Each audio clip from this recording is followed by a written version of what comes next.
would like to introduce our kind, hardworking, and independent daughter, Emily Sinkhorn. Prior to a parent-teacher conference with Emily's second grade teacher, Emily asked me to tell her that I'd like to learn more in class. And so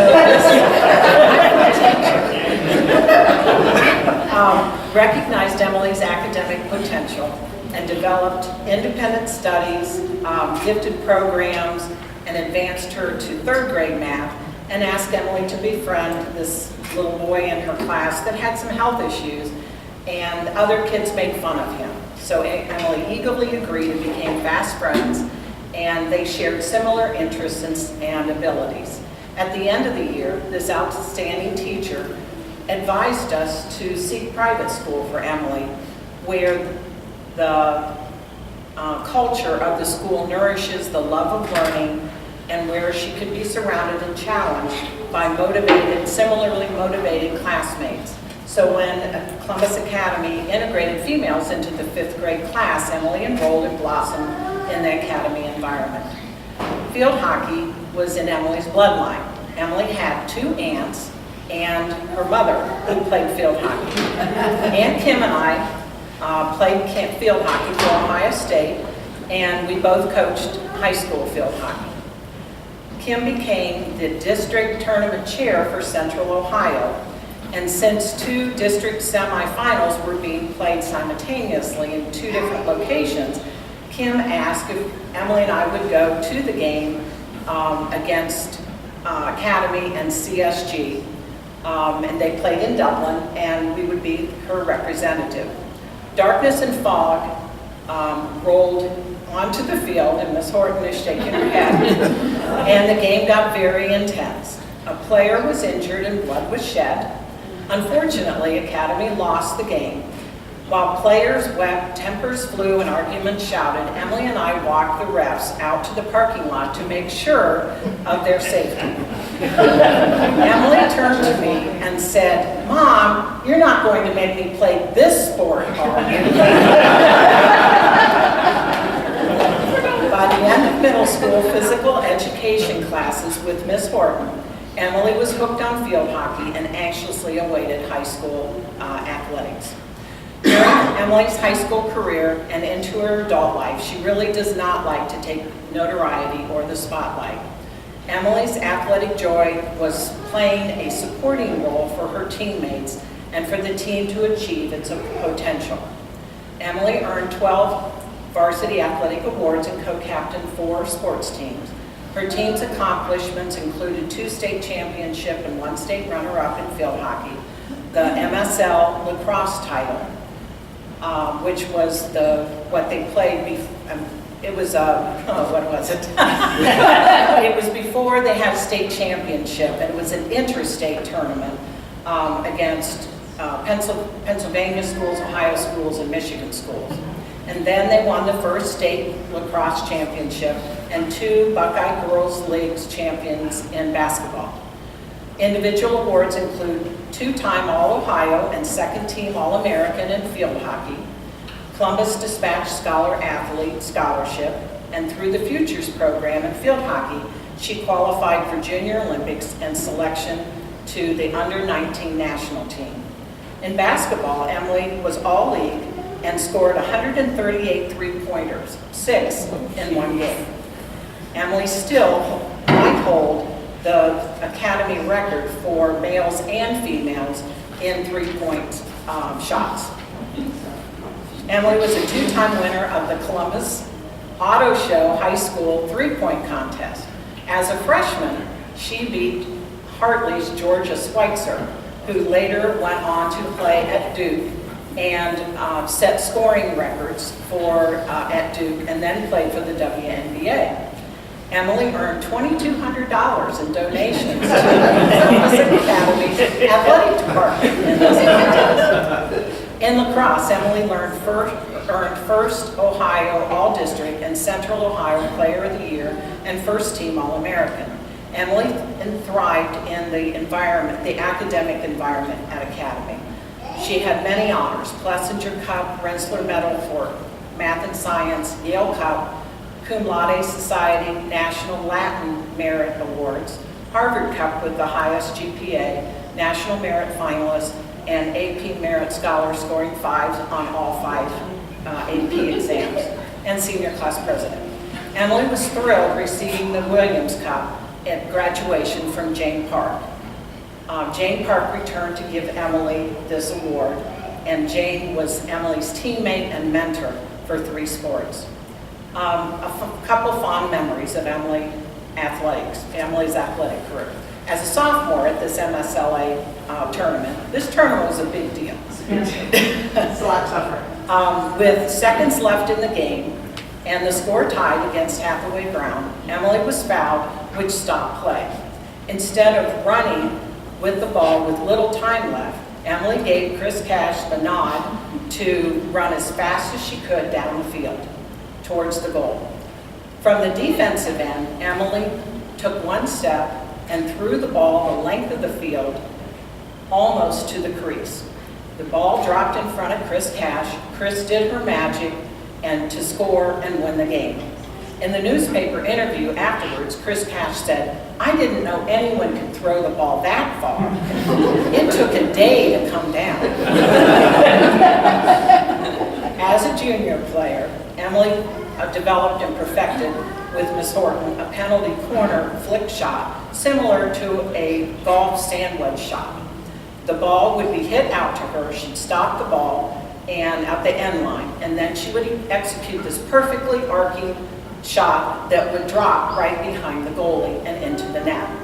If the ball dropped in front of the goalie, then it was considered a dangerous hit. And it was so fun to watch the refs and the other team, of the defending team, looking around for this ball in the sky, only to find it to drop out of the air, in behind the goalie, and score. It was like a hole-in-one every time. Emily had the great ability to see the play several plays before the play. Emily quoted that defense begins offense. Our great backs would stop the ball and pass the ball to us midfielders, and we would find an opening to pass the ball to the offense. Emily's reward was to make the play so someone else could score. She was a consummate team player. When asked by a reporter if their state championship was the highlight of the field hockey season, Emily replied, "The whole season was one big highlight. With beautiful, unselfish team chemistry, the team was really awesome." Emily's high school memories center around accomplishments of her teams, not herself. Happy memories include Christina Hours scoring the winning goal in overtime against Shaker Heights in the inaugural state title in lacrosse, and goalie Lauren Gutile making saves and then scoring in overtime stroke in field hockey to win the state championship. Surrounded by her teammates, Christiana Serlet, Christina Auer, Kate Murata, Becca Lowry, Jillian Clayman, and Mary Larimer, and learning from the best coach, Ann Horton, and encouraged by mentors like Patty Zettler, who were hardworking, encouraging, and so these things helped to make unstoppable teams Emily's senior year that were hardworking, encouraging, and loving to each other that made the perfect seasons. Emily earned a scholarship to Duke University to play field hockey. Fortunately, Emily selected Duke for its academics and for the friendly teammates, since Emily was plagued with injuries during her college years. At Duke, Emily thrived academically with a double major in biology and environmental science.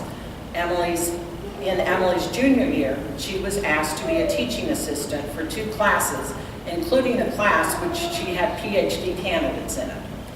Emily was awarded the top recognition in her environmental science college at Duke, and after earning a master's degree at Oregon State University, she now lives and works in Eureka, California, with her partner, Dan Earsman.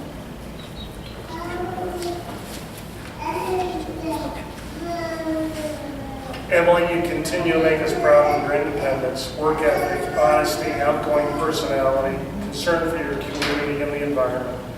Looking back at Emily's second grade teacher recommendation to send Emily to Columbus Academy, it certainly was the best advice for us and for Emily. Thank you to the teachers, the coaches, the teammates for sure that made this possible. Congratulations on being inducted into the Columbus Academy Hall of Fame. And I have to add one thing that I always yell at all the girls. Get the ball! Well, wow, I don't know how I can really follow that or live up to that introduction. So thank you, Mom and Dad, for always being such a support. Love you. Great. Well, I'm so honored to be here today. I mean, it's amazing to see so many faces in the crowd that have supported me over the years. I mean, I'm overwhelmed with it all. It's pretty amazing. And have everybody in the same room. It's also really exciting to see all the changes on campus. I can't wait to peek around a little bit more. The art studio in particular just looks amazing. I'm excited to see the new fields. Like some people in the room, I really want to acknowledge my aunts Kim and Karen are still in Columbus. I love getting to come back and visit. They've supported me so much. Also Annie, my pseudo aunt, who is also an accomplished lacrosse player in her own right. And yeah, so many people. My two good friends, my classmate, Christiana, and her son that I'm so excited to meet here as soon as this talking is over. And who's traveled all the way from Miami, and my great best friend from graduate school and beyond, Steph, who came down from that state up north that I just don't mention. But again, I'm really so honored to be one of the 2 women inducted this year, and I think that's extremely fitting in that, reflecting at my time at Academy, I realized that I always felt so supported as a girl at Academy. It was never a question. As my mom said, starting in 5th grade, it was the first year for that class of 2000 boys to have girls in the classroom. And I am sure that was a challenging transition for the school. And I just, that was the number one thing that I kept coming back to, of how supported I felt. And I feel like there really remain a lot of subtle and not so subtle challenges for women's recognition and equality in our modern world. But I'm really appreciative that my experience at Academy in the 90s was nothing but supportive. So there's so many teachers and coaches who are instrumental in really shaping this great educational and athletic environment at Academy. And Coach Horton, who really gave coaching her all and expected the hard work from her players, including what felt like endless ladder runs, endless, but really that yielded great payoffs in playoffs. Coach Stahl was someone that kept coming back to me, who at first I was extremely intimidated by, with this like kind of rough-looking scowl, but was really someone who was really deeply caring and was really dedicated to ensuring the success of girls' athletics and really building lifelong skills for all students at Academy. Christy Benning, who I had for 4 years of Latin in upper school. She's a teacher that has remained so memorable that I have used different permutations of her name for security passwords over the years. I was thinking, like, that's I don't know, a modern day compliment or what. So my first backpacking trip was on a trip with Mr. Davis down in Costa Rica, my senior year over spring break, and that was an incredible experience for the rich biodiversity of the rainforest, but also just being exposed to a country that had a different predominant language and culture. It was an amazing opportunity, and so really this hiking and backpacking bug has really stuck with me, as in just this last summer I completed a month-long trek on the Bigfoot Trail in my adoptive bioregion of the Klamath Mountains in Northern California. So I'm so thankful for the support from numerous excellent teachers and coaches, but lest I forget to also acknowledge my peers. So I feel like in a nutshell, my friends at Academy worked really hard, and so I did too. Many older teammates helped me grow as an athlete and a person. That's why I'm really honored to be here with Patty, as she, along with Carly Hammond and Jane Park and Sarah Fosnaugh really helped show me the ropes as a freshman. And they were all smart and fun and funny and hardworking, and they excelled on the field. And so I really felt that Academy was cool to be all of those things at once. So being involved in team sports at Academy was definitely a defining experience in my life, as my best friends were also my teammates. This is more of the star of it.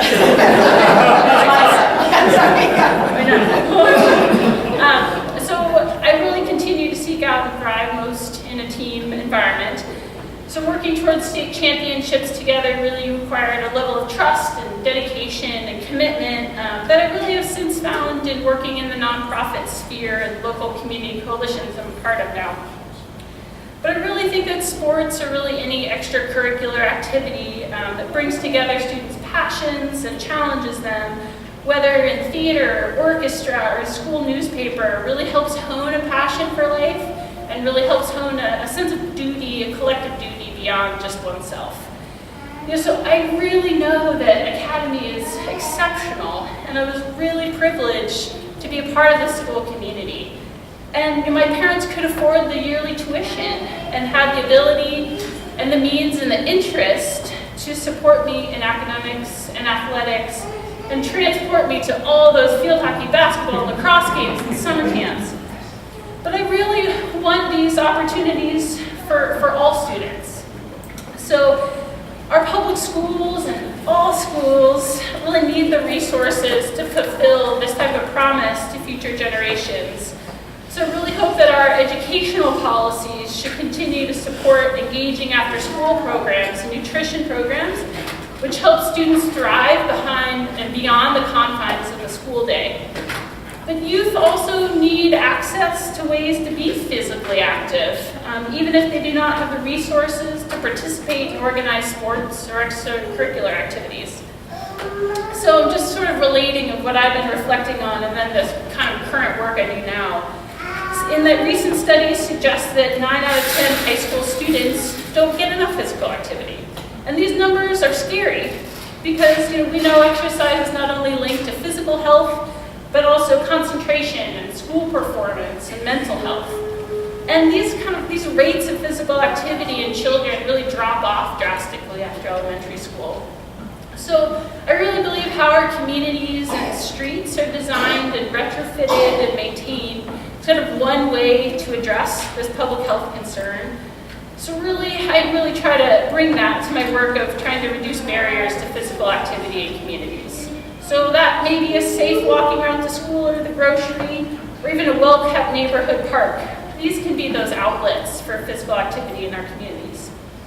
So really, I think an enriching education and the opportunity to be physically active should be available to all kids in our country, no matter their family's resources or language spoken at home or individual gender identity. So we really want to close with the hats off to all you educators and retired teachers and coaches here today. Yours is a challenging and really exhausting line of work. Nearly all of my family members have been teachers. I've seen that. I interact with students at schools ever so briefly. I come in to lead the fun stuff like weekly bike clubs or walk to school days or after school special activities. But you all are the heroes every day, helping to instill wonder and lifelong skills and healthy habits. And I really greatly feel your profession deserves even more recognition than it is given. So thank you again for this honor and letting me reflect with you today. Really enjoyed that. And I also just want to say, Coach Jordan, this is your legacy. Patty and I both being inducted in the same year.